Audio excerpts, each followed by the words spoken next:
As Jakob's gaze returned to the vastness of space, his thoughts were interrupted by an incoming transmission, a message from the Galactic Council. The digital display flickered to life, revealing the stern features of the Council's president, her eyes reflecting the seriousness of her words. Commander Jacob Marlowe, your actions have not only defended your station, but have significantly contributed to the security of this sector. Your innovative tactics and the bravery of your team are commendable. We are considering your strategies for implementation across all defense platforms. Jakob listened, his posture straightening not just in pride, but in the acknowledgement of the weight his station now carried within the galactic community. Thank you, Madam President. We stand ready to assist in any way we can. Humanity may be relatively new to the galaxy, but we bring with us a spirit of resilience and a readiness to contribute to our shared security, Jacob replied, his voice firm, his words echoing through the command center. As we should, the President responded, a slight smile breaking her usually stoic expression. Keep your defenses high, Commander. The galaxy is watching and many are learning from your courage. As the transmission ended, a soft cheer erupted in the room, a spontaneous release of tension and celebration of their achievements. Jakob allowed himself a brief smile, then turned to address his team. Let's get back to work. Strengthen our defenses. Refine our strategies.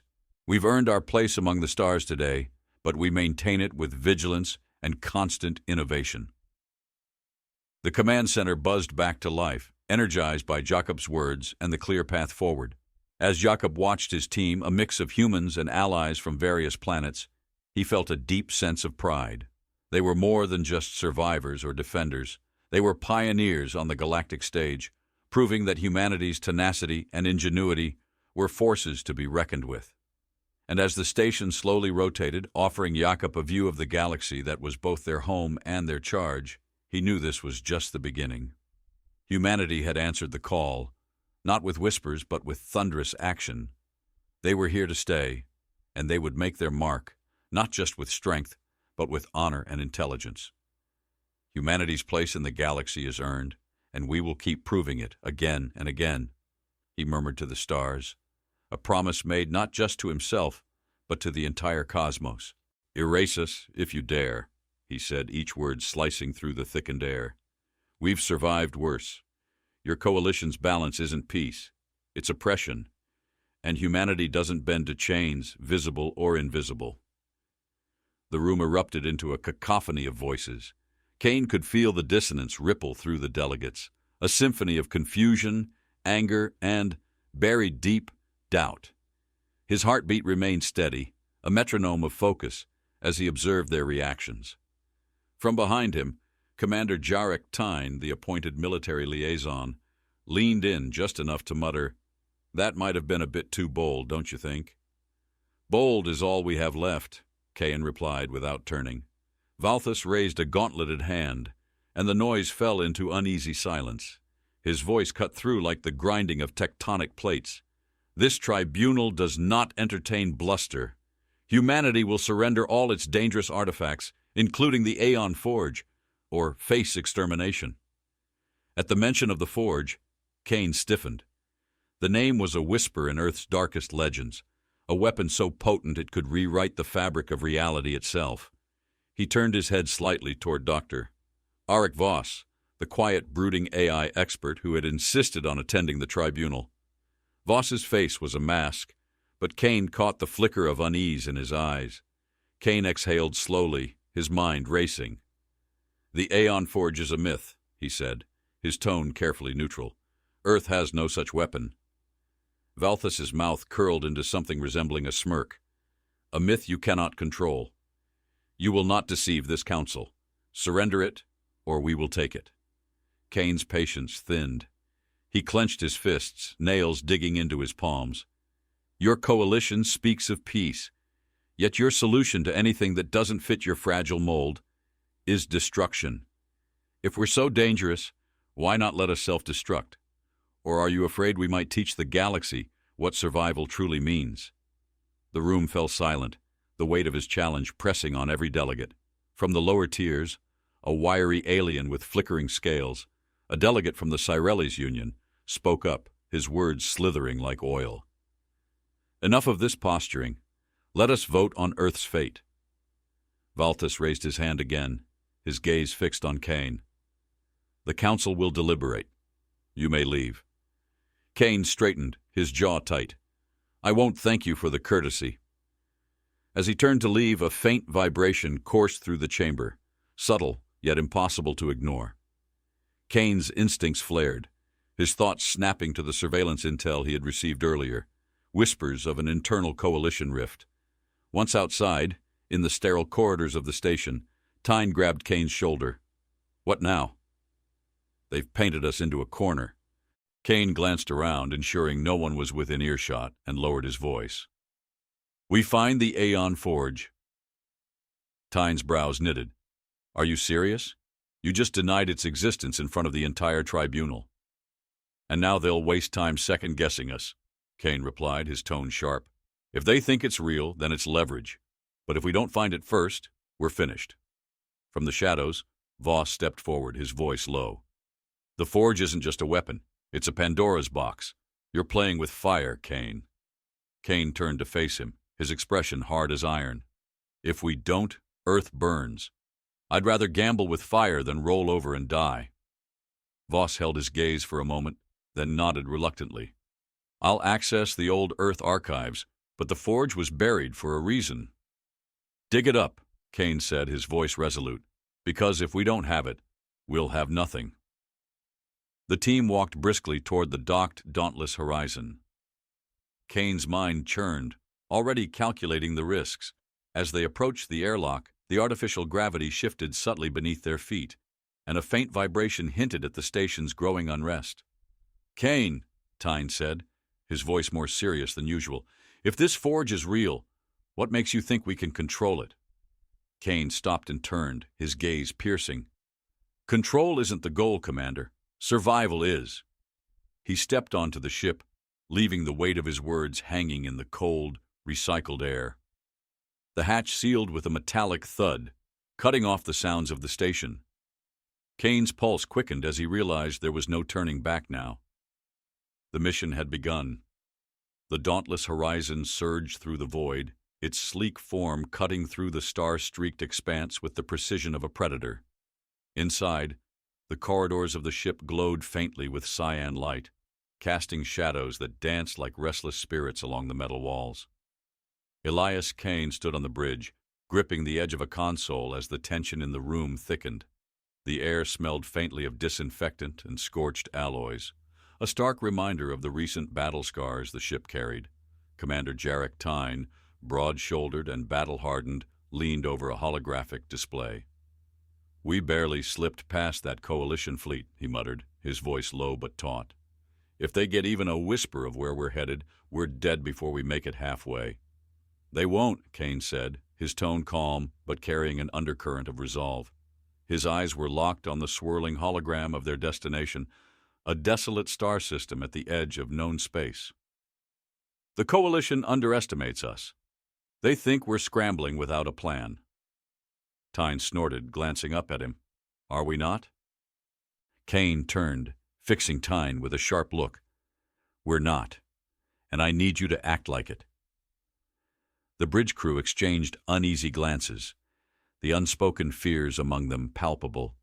Kain let out a slow breath, his fingers brushing over the edges of his diplomatic insignia. The weight of leadership pressed heavily on his shoulders, a burden made heavier by the uncertainty gnawing at the back of his mind. Behind him, Dr. Arik Voss entered the bridge, his steps deliberate. The AI expert's gaunt features reflected the dim light, his expression shadowed by doubt. He carried a datapad, its surface glowing with indecipherable glyphs. I've accessed fragments of the old Earth archives, Voss said, his voice barely rising above the subtle whir of the ship's systems. If the Aeon Forge exists, it's somewhere in the Erythrea system, an abandoned facility, classified as off-limits even before the Coalition formed. Why off-limits? Tyne asked, straightening. What's buried there? Voss hesitated, his fingers tightening around the datapad. Records are fragmented, something about an experimental AI project, one deemed too unstable to risk. It was locked down before humanity abandoned that sector. Tyne let out a low whistle, shaking his head. Great. So we're diving headfirst into a graveyard of bad ideas. It's not a graveyard, Kain said sharply, his voice cutting through the tension. It's a vault, and what's inside might be the only thing that keeps us alive. The room fell silent for a moment, the distant stars casting faint patterns on the walls.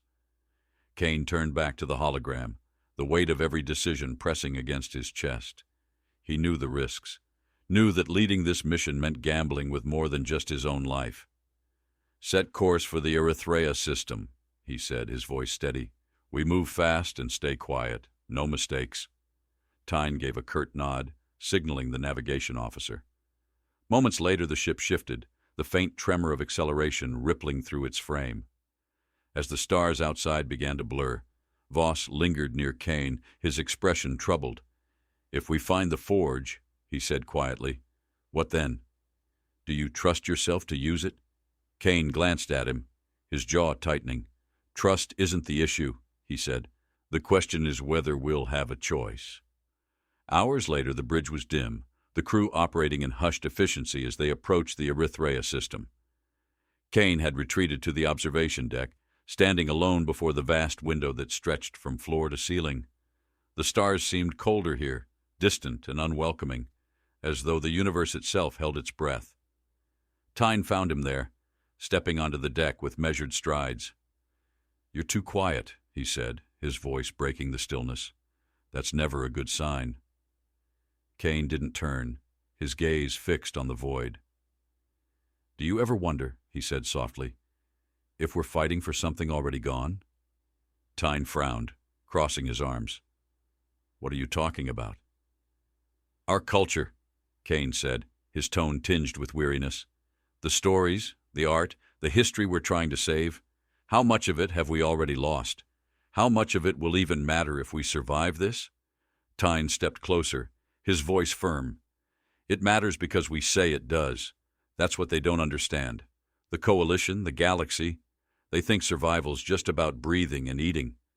But it's about what you leave behind. Kain finally turned to look at him, a faint smirk pulling at the corner of his mouth. You're more philosophical than I gave you credit for, Commander. Tyne chuckled. Don't get used to it. Their conversation was cut short by the sudden chime of the comms. Captain, the navigator's voice crackled through the speakers. We've reached the Erythrea system. There's something here. Kain and Tyne exchanged a look before hurrying back to the bridge. When they arrived, the holographic display was already active, showing the planet they had been searching for, a barren, rust-colored sphere shrouded in storms. Massive energy readings from the surface, the navigator said, his voice tight. Looks like a dormant facility, but there's interference. Can't get a clear read. Kain leaned over the console, studying the display. Is it active? Barely. But something's powering up, like it's been triggered by our arrival. Tyne swore under his breath. Of course it has. This is a trap waiting to spring. It's our only lead, Kain said, straightening. Prep a landing party. We're going down. Within the hour, Kain, Tyne, and a small team of heavily armed soldiers descended to the planet's surface in a shuttle. As they breached the atmosphere, the turbulence rattled the ship, and Kain gripped the armrest tightly. Outside, the storms raged, lightning illuminating jagged mountain ranges and valleys that looked like scars carved into the land. When they landed, the airlock hissed open, and the team stepped out onto the rocky terrain. The ground was rough and uneven, the sharp tang of ionized air prickling Kain's senses. In the distance, the outline of the facility loomed, a monolithic structure buried partially beneath the earth, its surface weathered and pitted with time. Stay sharp, Tyne said, his voice low. I don't like how quiet it is. Kain nodded, his hand instinctively brushing against the sidearm at his hip. As they approached the facility, the faint flicker of light from within its entrance caught his eye. A signal, or perhaps a warning. He couldn't tell which. This is it, Voss muttered, his voice barely audible. The forge is in there. Kain stared at the structure, a sense of unease coiling in his chest. Then we go in, he said, and we find out what's waiting for us." With that, they stepped into the shadows, the weight of the unknown pressing down on them like the promise of a storm yet to break. The entryway to the ancient facility yawned before them like the maw of some slumbering beast, jagged edges outlined in flickering light. Kain hesitated just long enough to let the gravity of the moment settle, the charged air carrying an unspoken warning. Behind him, Commander Tyne adjusted his rifle, his gloved fingers flexing over the weapon's grip. "This place feels wrong," Tyne muttered, his voice barely above a whisper. The words hung in the air, thick as the oppressive stillness around them. "It's not supposed to feel right," Kain replied, stepping forward. The ground beneath his boots crunched with a sound that echoed too loudly, reverberating down the empty corridor ahead. The team moved cautiously, their footsteps merging with the low vibration of distant machinery, ancient systems stirring, reluctantly coming to life. The corridor walls were lined with what looked like veins of molten gold, pulsing faintly, casting shadows that writhed like living things. Kain's breath caught as he traced the faint outlines of symbols etched into the walls, their patterns unlike anything human or alien he'd ever seen. "Dr. Voss," Kain said, his voice measured. "What do you make of this?" Voss knelt near one of the walls, his scanner emitting a series of high-pitched pings. His brow furrowed as he studied the readouts. "It's not entirely mechanical," he said, his tone tinged with unease. "These systems, they're organic in part, self-sustaining." Tyne grimaced. "That sounds more like a problem than a solution." Kain glanced at Voss, his voice sharp. "How much of a problem?" "Depends on how sentient it is," Voss replied, standing and pocketing the scanner. "If it recognizes us as a threat, it may not let us leave." The unspoken truth settled heavily over the group. Tyne let out a breath through clenched teeth, his gaze sweeping the corridor ahead. "Well, we're here now. Let's make sure it doesn't see us as a threat." Kain nodded, motioning the team forward. They moved deeper into the facility, the air growing cooler, heavier, as if the place were exhaling around them. The faint light from the walls dimmed with each step, replaced by intermittent bursts of illumination from recessed panels overhead. The effect was disorienting, like walking through the heartbeat of a dying creature. They reached an antechamber that opened into a vast circular hall. The ceiling stretched impossibly high, lost in a tangle of shadows and faintly glowing conduits. In the center of the room stood a pedestal, its surface smooth and dark, as though it absorbed the surrounding light. Above it hovered a fractured orb, its core flickering like a dying star. Voss stepped forward cautiously, his eyes wide. "That's it," he whispered, almost reverently. "The Aeon Forge." Kain approached the pedestal, his pulse quickening. The forge radiated a subtle energy that prickled his skin, filling his chest with an inexplicable heaviness. "What's it doing?" he asked, his voice low. Voss examined the orb, his fingers dancing over the console embedded in the pedestal. "It's dormant," he said, frowning. "But there's something strange. It's running calculations, patterns I can't decipher." "Don't poke it too hard," Tyne warned, scanning the room. "I don't want this thing waking up angry." Kain circled the pedestal, his mind racing. This was the weapon the Coalition feared, the tool they believed could reshape the galaxy. It didn't look like much. No glowing beams, no ominous hum of power, just quiet, restrained potential. That made it all the more unsettling. "Can you activate it?" Kain asked Voss. Voss hesitated, his fingers hovering over the console. "Yes, but I don't know what it'll do. This isn't a weapon in the traditional sense. It's reactive. It learns. We might not like how it decides to protect itself." Before Kain could respond, a low, rumbling sound rippled through the chamber. The floor vibrated beneath their feet, and faint pulses of light began to radiate from the orb. The team froze, weapons raised, as the air grew dense with unseen energy. "Voss," Kain said, his tone sharp. "What's happening?" Voss's hands flew over the console. "It's responding to us. It knows we're here." A sudden burst of light erupted from the orb. washing over the room like a tidal wave. Kain shielded his eyes, his senses reeling. When the light faded, the chamber was no longer empty. Figures stood in the shadows, their forms translucent and shifting, as if made from smoke and starlight. They were humanoid but distorted, their faces featureless yet impossibly expressive. One stepped forward, its movements unnaturally smooth. "Who dares awaken the Forge?" The voice was neither male nor female, resonating directly in Kain's mind. Kain straightened, his throat dry. "We are from Earth. We seek the Forge to protect our people." The figure tilted its head, its form flickering. "The Forge protects all or none. It cannot be wielded by hands that seek only for themselves." Kain swallowed hard, his mind racing for a response. "We don't seek it for ourselves. We seek it to survive, to ensure the galaxy doesn't fall into tyranny." The figure was silent for a long moment, the others shifting behind it like ripples in water. Finally, it spoke. "You must prove your intent. The Forge demands more than words." Before Kain could ask what that meant, the figures dissolved, their forms scattering like ash in the wind. The orb pulsed violently, and the chamber walls began to tremble. "Captain," Tyne said urgently, "we've got company."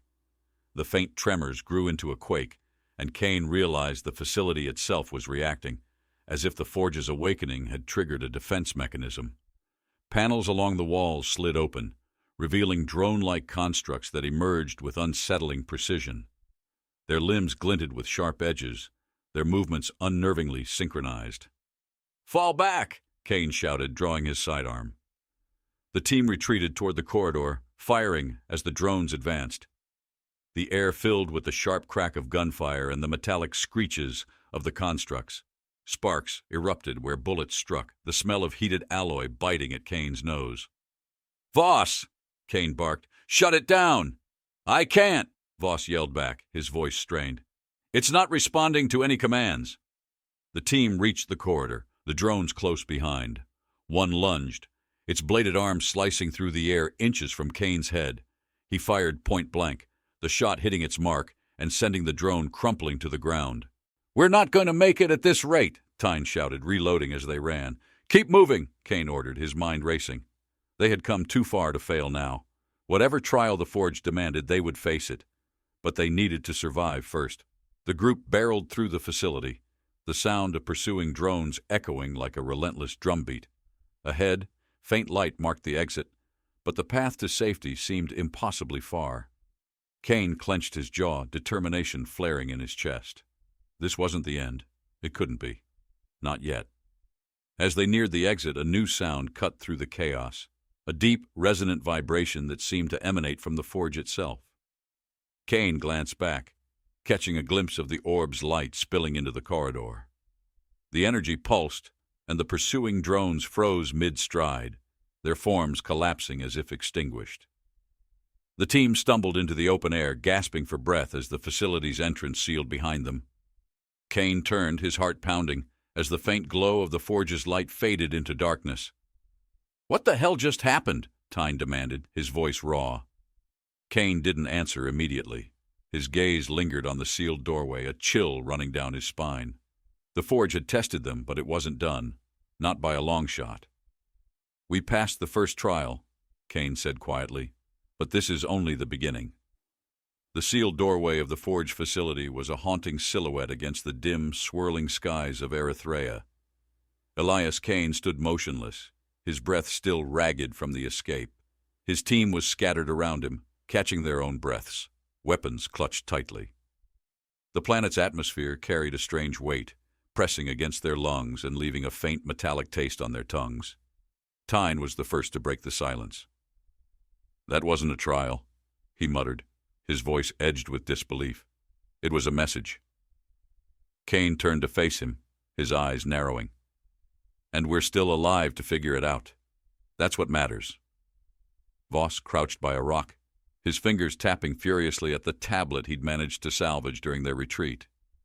The faint glow of its screen reflected on his haggard features. "The Forge didn't just stop the drones," he murmured, more to himself than anyone else. It rewrote them. Their code was completely overridden. They ceased to exist as they were.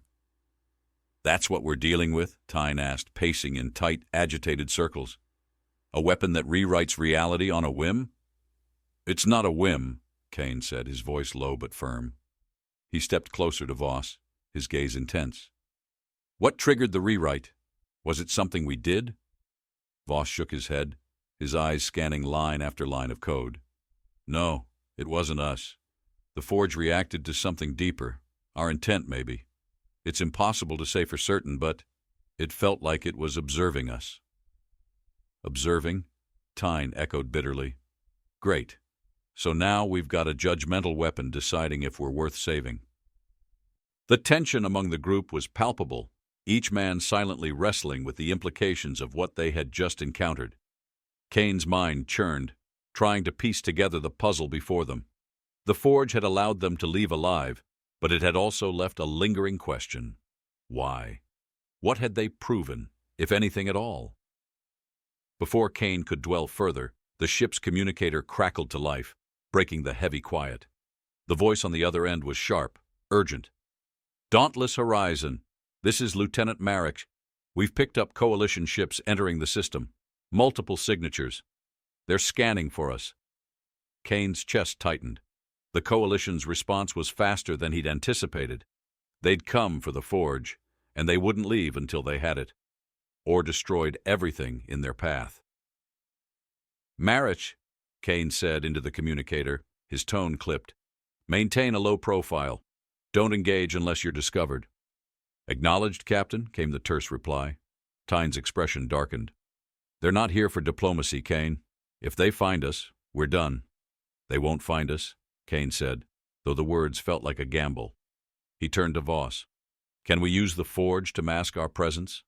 Voss hesitated, his fingers stilling on the tablet. Maybe. If I can interface with its systems remotely, I might be able to disrupt their scans. Do it, Kain said without hesitation. He glanced at Tyne. We'll buy him time. How? Tyne asked, his voice skeptical. Kain looked toward the horizon, where the jagged peaks of the planet's surface cut into the stormy sky. By not being where they expect us. The team moved quickly, abandoning their position near the Forge's facility and making their way toward the craggy outcroppings that dotted the landscape. The air grew colder as they climbed, their boots slipping on loose gravel. Each step echoed faintly, the sound swallowed by the howling wind. The storms above flashed sporadically, casting eerie shadows that danced like phantoms along the jagged terrain. Kain led the group with steady determination, his senses hyper-aware of every shift in the air, every distant sound. He could feel the weight of the Coalition bearing down on them, an invisible noose tightening with each passing moment. When they reached a narrow ridge overlooking a valley, Kain held up a hand, signaling the team to stop. He crouched low, scanning the expanse below. The Coalition ships were visible now, their sleek, predatory forms descending through the turbulent sky like hunting birds. Lights flickered along their hulls, scanning beams slicing through the gloom. They're thorough, Tyne muttered, crouching beside Kain. It's only a matter of time before they find the Forge. Not if we keep them busy, Kain said, his voice low. He turned to Voss, who had set up his tablet on a nearby rock. How's that interference coming? Voss didn't look up. It's delicate work. The Forge's systems aren't designed to be controlled like this. I'm improvising. Then improvise faster, Tyne snapped, his tension boiling over. Kain placed a hand on Tyne's shoulder, his grip firm. Let him work. We'll handle the rest. The plan was simple, if reckless.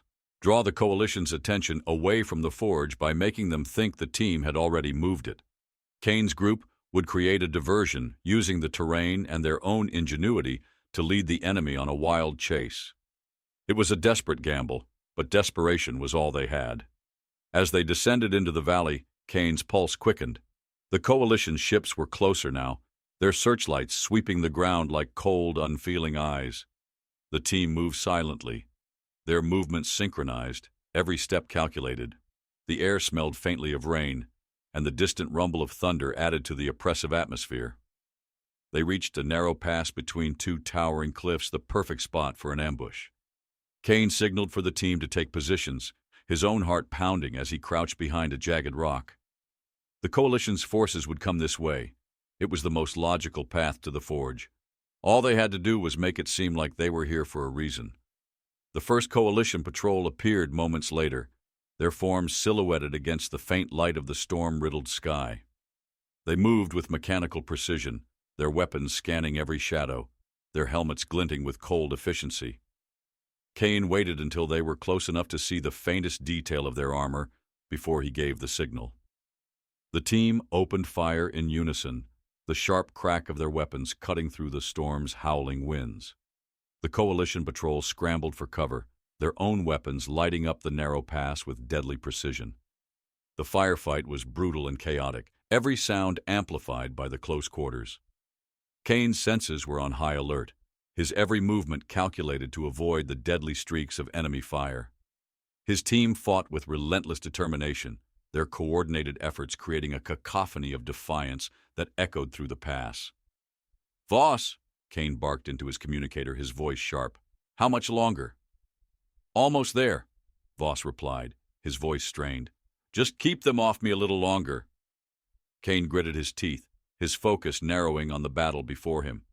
The Coalition forces were relentless, their numbers growing with each passing moment. The pass became a maelstrom of gunfire and shouted commands, the air thick with the acrid scent of scorched metal and the faint metallic tang of blood. Finally, Voss's voice crackled through the communicator.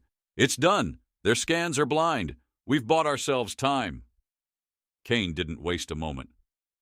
"Fall back!" he shouted to his team, his voice cutting through the chaos. "Regroup at the fallback point!" The team moved as one, retreating through the twisting terrain with the Coalition forces hot on their heels. Kain's heart thundered in his chest, the weight of the mission pressing down on him with every step. The Forge's secrets were still out of reach, and the Coalition's threat loomed larger than ever. But for now, they had survived, and survival was the first step to victory. The air in the fallback point was dense, laden with the earthy tang of damp rock and the sharp bite of ionized energy discharged during their escape. Elias Kain leaned against the cold stone wall, wiping a streak of dust and sweat from his forehead.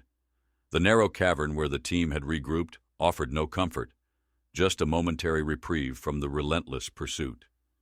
"Status," Kain said, his voice a measured rasp. Commander Tyne adjusted the strap of his rifle, his expression carved with weariness. "We've lost 3 of the forward scouts. Their signal's dead. But Voss pulled through. The Coalition's blind for now." "Blind doesn't mean deaf," Kain muttered. His eyes scanned the group, each man's face etched with tension. The rhythmic drip of water from the cavern ceiling marked the silence that followed, like a clock ticking down to their next move. Voss knelt near the cavern's entrance, his back to the others, as he worked furiously on his tablet. The faint glow illuminated his drawn features, every flicker of light throwing shadows that seemed to dance like specters on the jagged walls. "The Forge is stable, but its energy signature is building. It's reacting to something." Tyne crouched beside him, glaring at the screen. "Reacting to what? We're not even near it anymore." Voss paused, his fingers hovering above the device. "I don't know. It's as if it's reaching out, searching for something." Kain stepped forward, his tone sharp. "If it's reaching out, then the Coalition will find it. Can you shut it down?" "I wouldn't advise that," Voss said, glancing over his shoulder. "The Forge isn't just a machine, it's alive in some way. If I tamper with it remotely, we risk activating defenses we can't handle." "Like the drones?" Tyne said bitterly. "Or worse," Voss replied, his voice grim. Kain's jaw tightened as he processed the information. The Forge wasn't just a tool. It was a being with its own intentions, its own power. And now it was calling out into the void, its signal an irresistible lure to their enemies. The low rumble of distant movement broke the tension. Kain raised his hand, motioning the team to silence. The sound grew louder, a rhythmic tremor that seemed to pulse through the rock beneath their feet. It wasn't mechanical. It was organic, primal, like the breath of some unseen colossus. Tyne's grip tightened on his weapon. That's not Coalition tech. No, Kain said quietly, his voice laced with unease. It's something else. The cavern walls began to vibrate faintly, small stones dislodging and clattering to the ground. A pale, golden light seeped through the cracks, casting eerie patterns that twisted and shifted as if alive. Kain felt the hairs on the back of his neck stand on end, a deep instinctual warning that tightened his chest. "Form up," Kain ordered, his voice firm despite the tension thick in the air. "Whatever's out there, we face it together." The team moved into a defensive formation, weapons raised, eyes scanning the cavern's entrance. The golden light grew brighter, and the vibration intensified, reverberating through their bones. Then, with a sound like 1,000 crystalline shards breaking in unison, the cavern wall exploded outward. Kain shielded his face as fragments of rock rained down. When he lowered his arm, his breath caught in his throat. Standing in the gaping entrance was a figure unlike anything he had seen, its form translucent, shifting with the light. It moved like liquid given shape, its body flowing yet solid, its edges crackling with arcs of golden energy. The creature, or construct, took a step forward, its movement slow, deliberate. When it spoke, the sound resonated not in the air, but in their minds. A deep, resonant timbre that filled their thoughts. "Why do you seek the Forge?" The question hung in the air, heavy with accusation. Kain straightened, meeting the creature's gaze, or where its gaze might have been. "We seek it to protect our people, to survive." The creature tilted its head, the movement strangely fluid. "Survival is not purpose. Purpose is action guided by meaning. What meaning do you bring?" Kain hesitated, the weight of the question pressing down on him. Around him the team stood frozen, their weapons trembling in their hands. "Humanity has meaning," Kain said finally, his voice steady. "Our history, our culture, everything we've built and lost. The Forge can help us preserve that against those who would destroy it." The creature was silent for a moment, its form flickering faintly. Then it spoke again, its voice like the echo of distant thunder. "Words are the seeds of intent, but only action bears fruit. Will you bear the weight of what you seek?" Kain felt his pulse quicken, his mind racing for a response. "If it means saving my people, I'll bear whatever is necessary." The creature's form shifted, growing brighter, its edges sharpening into jagged lines of energy. "Then you will face the trial. But know this, the Forge does not serve, it commands." Before Kain could respond, the creature dissolved into a cascade of light, and the ground beneath their feet trembled violently. The golden glow intensified, filling the cavern with an almost blinding brilliance. Kain shouted orders, but his voice was lost in the rising roar of energy. The cavern walls began to collapse, and the team scrambled toward the exit. Kain felt the heat of the energy surging around them, a searing intensity that burned against his skin. The air tasted metallic, every breath sharp and painful. He pushed forward, his every step a battle against the chaos engulfing them. As they burst out into the open, the ground behind them erupted, a pillar of golden light shooting skyward. Kain turned, shielding his eyes as the energy roared into the storm-filled heavens.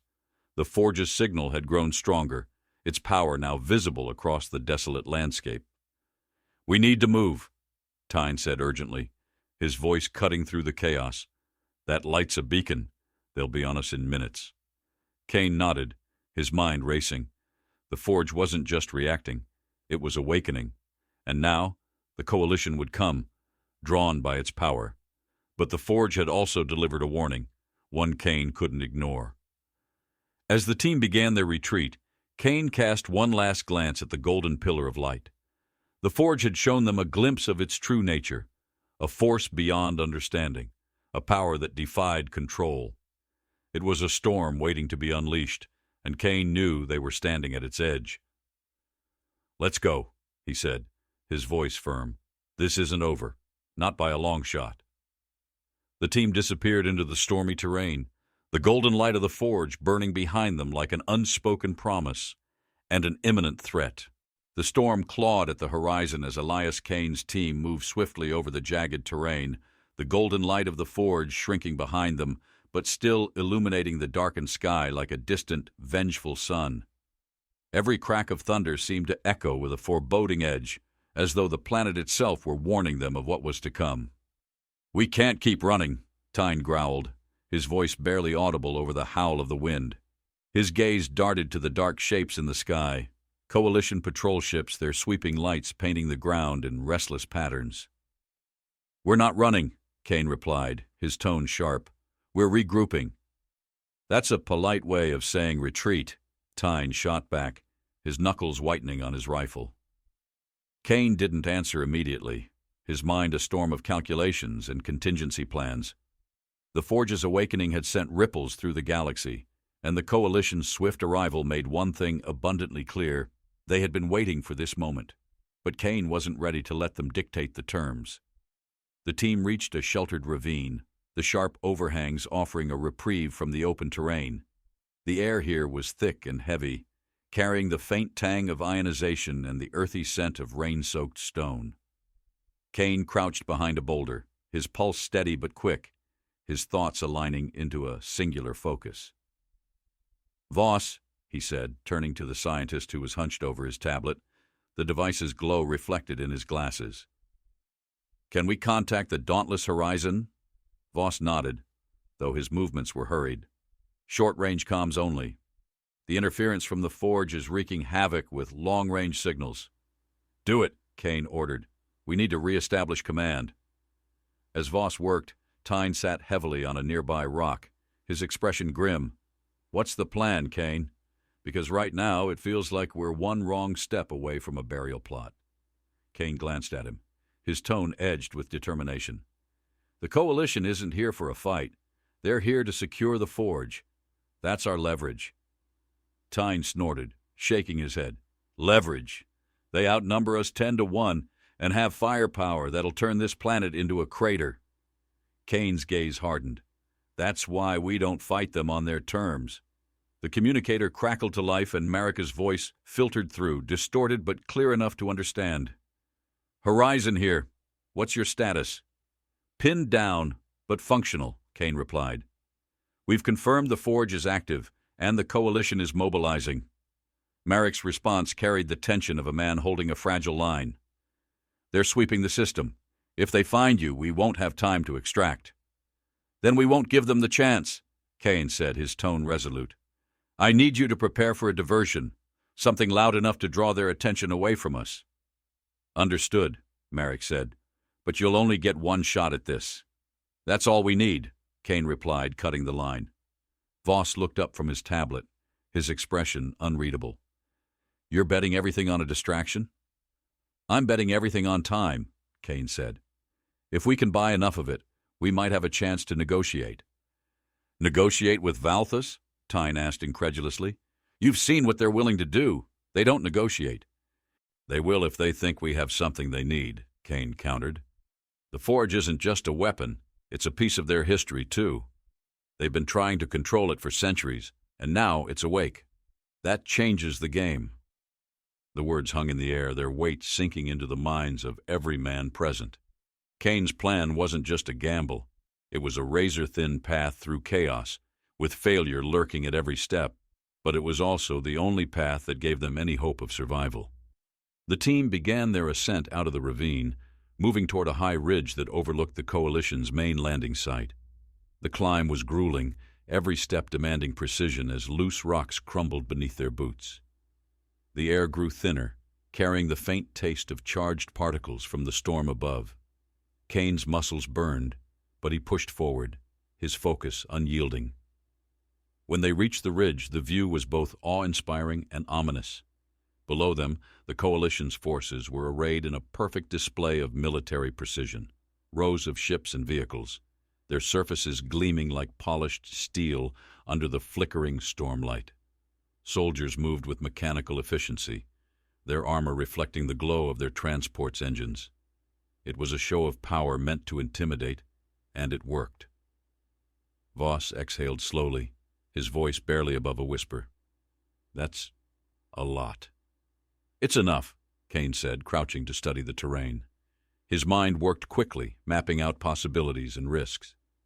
Tyne, take 2 men and set up charges along that ridge. If they try to advance, we'll slow them down. Tyne nodded, his skepticism buried beneath the weight of duty. And what about you? I'm going to speak to them, Kain said simply. The words drew a sharp look from Tyne. You're insane. Maybe, Kain admitted, but someone has to remind them why we're still standing. Before Tyne could argue further, Kain was already moving. He descended the ridge with measured steps, his movements deliberate and unhurried. The Coalition's forces noticed him almost immediately, their weapons snapping into position, targeting him with cold precision. Kain raised his hands, signaling his intent, but he didn't slow.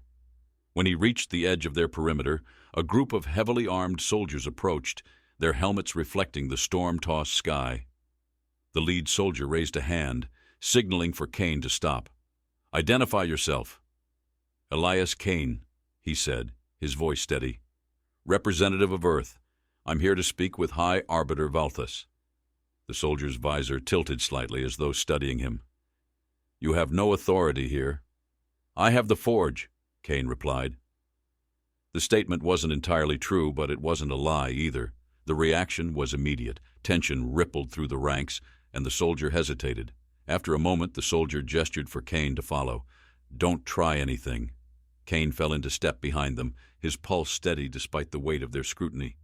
Every step brought him closer to the Coalition's core where Valthus waited, a predator poised to strike. But Kain wasn't prey. Not today. When he entered the command tent, the air inside was colder, sharp with the sterilized scent of machines and precision. Valthus stood at the center, his imposing form framed by holographic projections of the planet and the Forge. His gaze turned to Kain, the disdain in his eyes as palpable as a blade. You have a talent for theatrics, human, Valthus said, his voice a low growl. Kain met his gaze without flinching. And you have a talent for underestimating us. The 2 men stood in silence for a moment, the storm outside rattling the tense walls. Then Kain spoke, his voice sharp and unyielding. You've come for the Forge, but you won't take it. Not without understanding what it truly is. Valthus's expression darkened, but there was something else there, curiosity, buried beneath the arrogance. And what is it then? It's not just a weapon, Kain said. It's a mirror. It reflects the intentions of those who seek to use it, and right now, it's reflecting your fear. The room fell silent, the weight of his words pressing down on everyone present.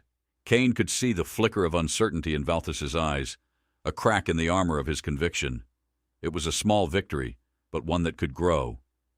You think you can manipulate us with riddles? Valthus said, his tone harsh. I think you've already manipulated yourselves, Kain replied. The Forge isn't here to destroy, it's here to decide, and you're afraid of what it might decide about you. The tension in the room was electric, the storm outside raging as if in response. Kain didn't know how long he could hold Valthus's attention, but he knew one thing for certain. This was only the beginning of their battle. The tent buzzed with restrained tension, the storm outside a violent backdrop to the standoff inside. Elias Kain stood rigid, his eyes locked on High Arbiter Valthus. The Coalition leader's imposing figure cast a long shadow across the tactical displays that flickered between the Forge and the Coalition fleet. The soft hum of the holograms punctuated the silence. You speak as if the Forge will listen to you, Valthus said finally, his voice a growl laced with disdain. But your bravado is a thin shield, Kain. You stand here alone. Kain let the words hang for a moment before answering, his tone sharp and deliberate. I'm not alone. You just haven't realized it yet. The Arbiter's eyes narrowed. Behind him, the Coalition officers exchanged uncertain glances. Kain's calm confidence wasn't a bluff. It was bait, and Valthus was circling it. While you've been flexing your military might, Kain continued, stepping closer to the table, my team has been preparing, and right now, every move you make tightens the noose around your own neck. A flicker of doubt crossed Valthus's face. He leaned over the table, his tone dark and menacing. Elaborate, human, or this conversation ends now. Kain reached into his coat slowly and deliberately, and pulled out a small data chip. "This is a direct relay to the Forge's systems," he said, holding it up. "Right now, my team is using it to ensure that if any Coalition forces approach the Forge, they won't leave intact."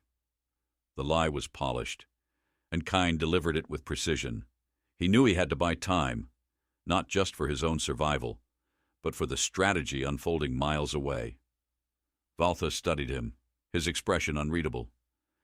"You're stalling." "I'm strategizing," Kain replied smoothly. "There's a difference."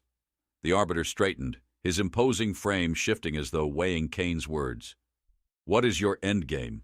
he demanded. Kain smiled faintly, his voice steady. "The Forge decides, not you.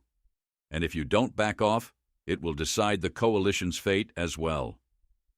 Miles away, the dauntless horizon hovered silently above the planet's surface, its hull blending seamlessly with the shadowed terrain.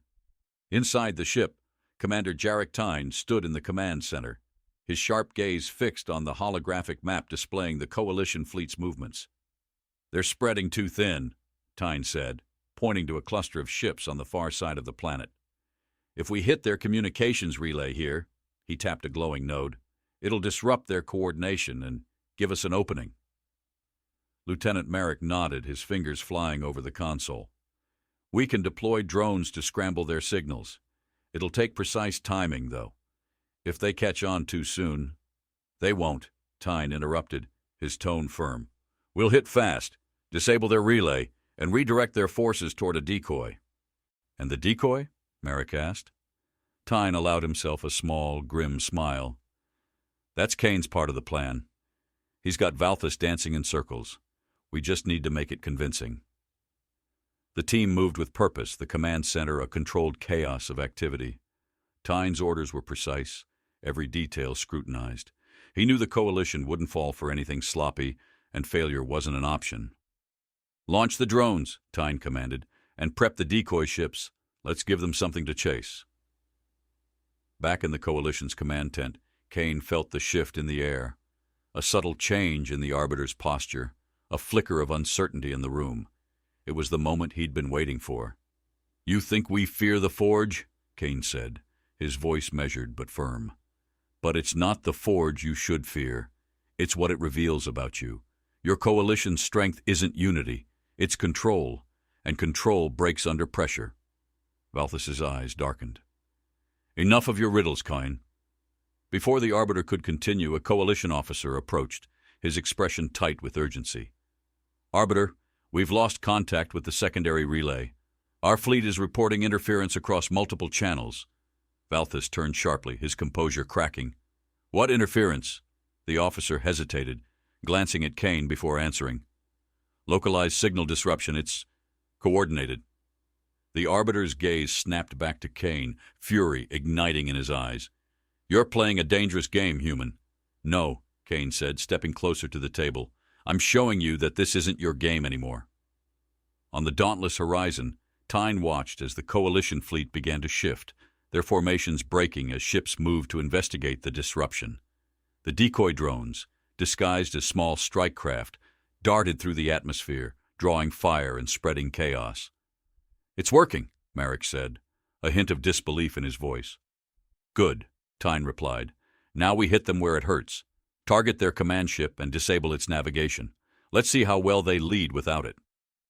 The horizon moved with precision, its systems operating at peak efficiency.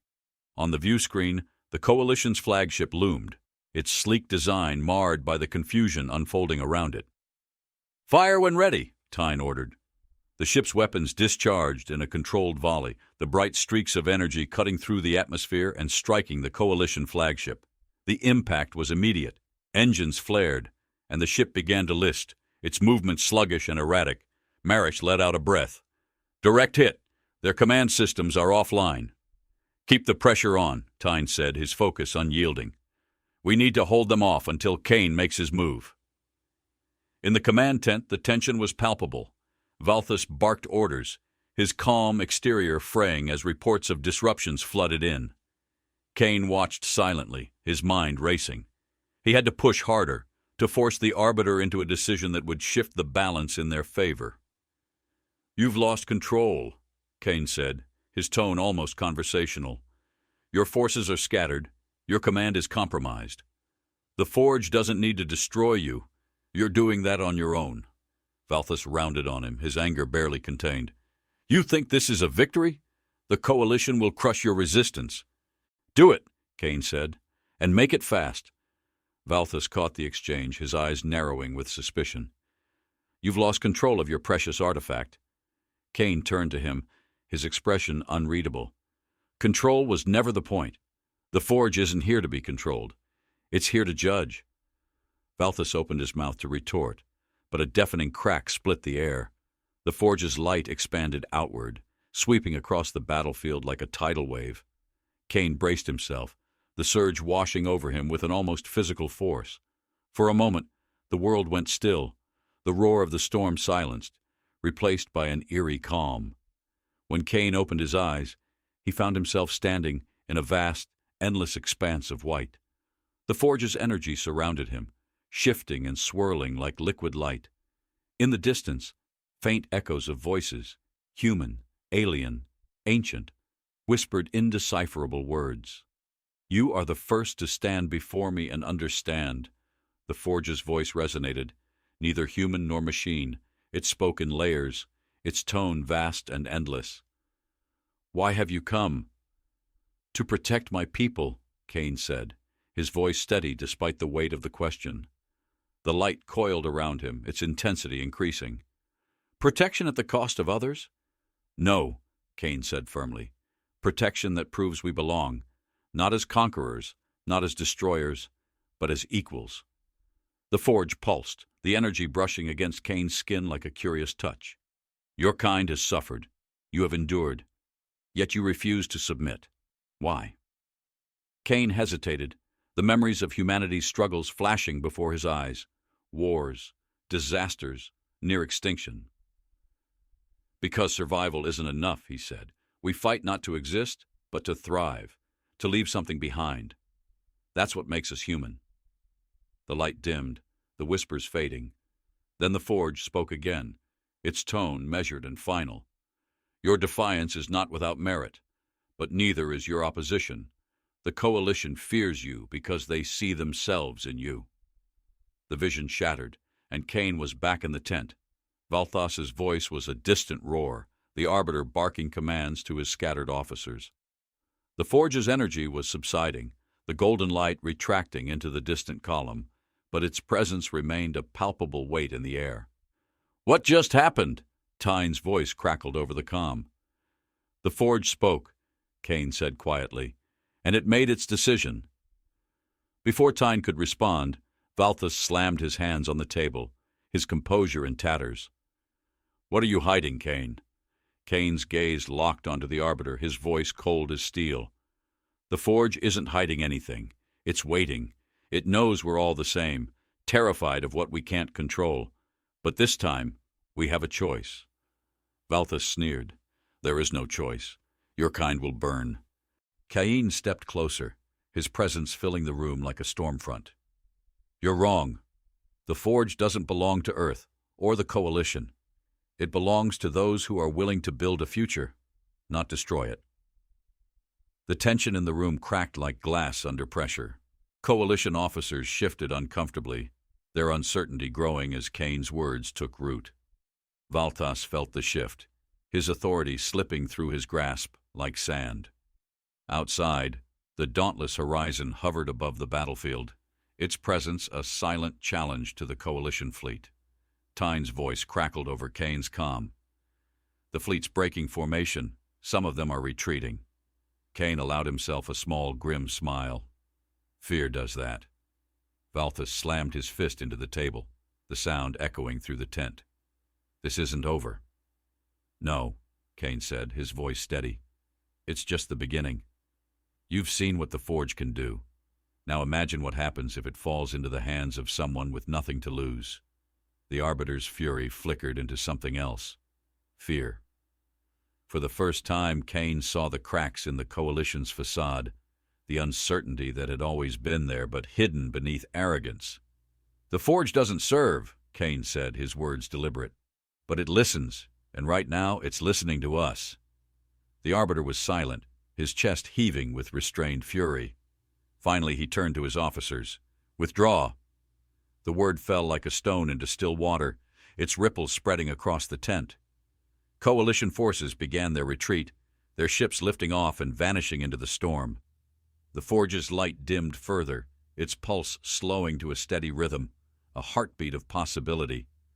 Kain stood alone as the tent emptied, the storm outside calming. He glanced at the distant Forge, its presence both a threat and a promise. He had gambled everything and won, but the cost was yet to be measured. Tyne's voice broke through his thoughts. "What now?" Kain stared at the horizon, his voice quiet, but resolute. "Now we prove we deserve to stay."